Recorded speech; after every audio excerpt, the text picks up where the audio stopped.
एक बूढ़े पिता की भूख।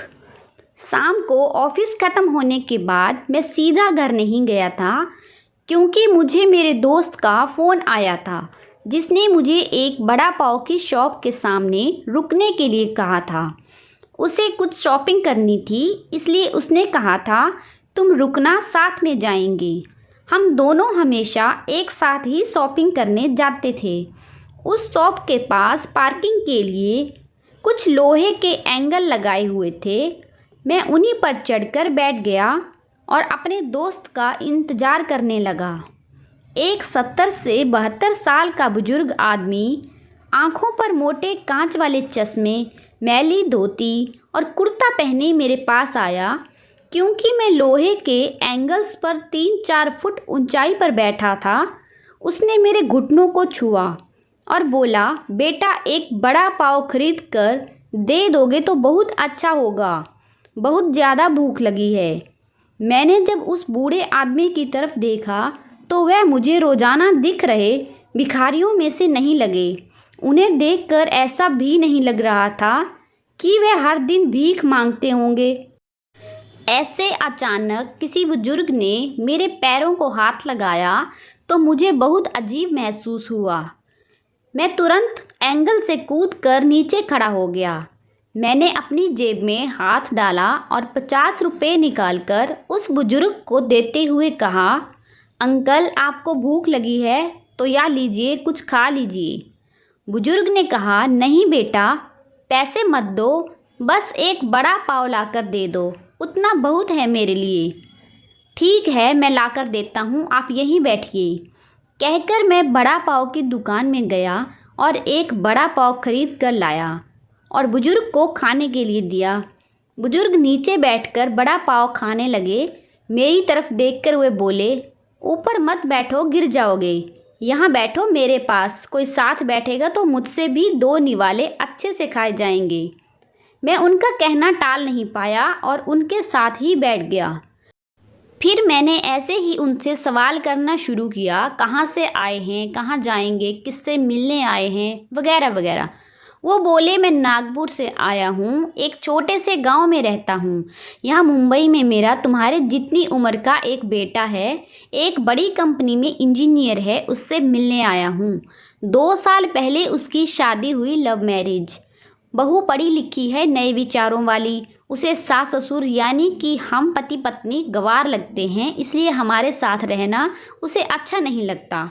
इसलिए बेटा अब अलग रहता है यहीं मुंबई में 2 सालों से। परसों मेरे इस मोबाइल पर उसका फ़ोन आया था, कह रहा था अमेरिका में नौकरी मिली है उसे, बीवी को लेकर जा रहा है अमेरिका 10 साल के लिए। यहाँ मुंबई में था तो 6 महीने में एक बार आता था हम बूढ़ा बूढ़ी से मिलने के लिए। अब इतने दूर प्रदेश जा रहा है, एक बार मिलने के लिए आओ बोला तो अब समय नहीं बचा है, परसों फ्लाइट में बैठकर जाना है कहता है। अब 10 साल के लिए जा रहा है, पता नहीं तब तक हम जिएंगे या मरेंगे, इसलिए सोचा खुद ही जाकर उसे मिल लेता हूँ। कल शाम से एयरपोर्ट को ढूंढ रहा हूँ, लेकिन यहाँ के लोग कहते हैं कि एरिया में एयरपोर्ट है ही नहीं। बुजुर्ग ने एड्रेस वाली चिट्ठी मेरे हाथ में देते हुए कहा। उनकी बात सुनकर मैंने कहा, लोग सच कह रहे हैं, एयरपोर्ट यहाँ नहीं है।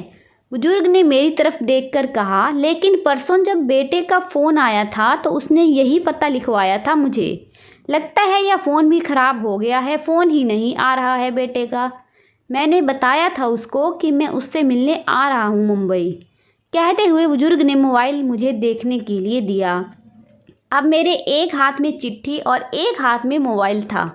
मैंने मोबाइल का बटन दबाकर देखे, मोबाइल अच्छे से चल रहा था और मोबाइल में नेटवर्क भी पूरी तरह से आ रहा था। मैंने उनसे पूछा, आपने नहीं लगा के देखा फ़ोन बेटे को? मुझे कहाँ लगाना आता है बेटा फ़ोन, कोई फ़ोन करता है तो उठा लेता हूँ बस, उन्होंने कहा। मैंने रिसीव्ड कॉल में जाकर आखिरी आए नंबर पर कॉल किया। 2 रिंग्स बजने के बाद कॉल कट कर दिया गया। फिर मैंने एड्रेस की चिट्ठी खोलकर देखी, उसमें जहां हम बैठे थे वहीं का एड्रेस था, यानी कि जानबूझकर गलत एड्रेस दिया गया था। मैं समझ चुका था कि गलत पता देकर लड़का अपने माँ बाप को टाल रहा था और अब वह उनका फ़ोन भी नहीं उठा रहा था। मुझे यह भी मालूम पड़ चुका था कि वह जिस प्लेन में सवार हो चुका था वह प्लेन कभी भी उसके माँ बाप की दिशा में नहीं उड़ने वाला। तब तक मेरा दोस्त वहाँ आ गया और बोला, चलो शॉपिंग करने चलते हैं। मैंने उसे 2 मिनट रुकने के लिए कहा और मैं बुजुर्ग की तरफ देखकर सोच में पड़ गया। मैं समझ नहीं पा रहा था कि अपने बेटे के तरफ से होने वाली धोखेबाजी को यह बुजुर्ग समझ नहीं पा रहे थे या फिर खुद का बच्चा उनके साथ ऐसा व्यवहार कर सकता है यह वो स्वीकार नहीं कर पा रहे थे। मैं बुजुर्ग से बोला, अब तक तो आपका बेटा जिस प्लेन में बैठा है वह उड़ चुका होगा। मुझे नहीं लगता कि अब आपकी उससे मुलाकात हो पाएगी। इससे अच्छा यही होगा आप वापस अपने घर लौट जाएं और आंटी भी आपका इंतज़ार करती होगी। मेरी बात सुनते ही अगले ही क्षण उनकी आंखें भर आई। आंसू भरी आंखों से वह मेरी तरफ देखने लगे। घर जाने के लिए भाड़े के पैसे देते हुए मैंने उनके हाथों पर हाथ रखा और पूछा, अंकल मैं कब से आपके हाथों में यह डब्बा देख रहा हूँ, क्या है इस डब्बे में? मोतीचूर के लड्डू हैं मेरे बेटे के पसंद के, उसकी माँ ने भेजे हैं उसके लिए खुद बनाकर, बुजुर्ग ने कहा। किसी खंजर से मेरे दिल को चीर कर मेरे अंतःकरण को लहूलुहान कर दिया हो, ऐसी मेरी हालत हो गई। मैं निशब्द होकर बुजुर्ग की तरफ देखता रहा और वहीं बैठा रहा।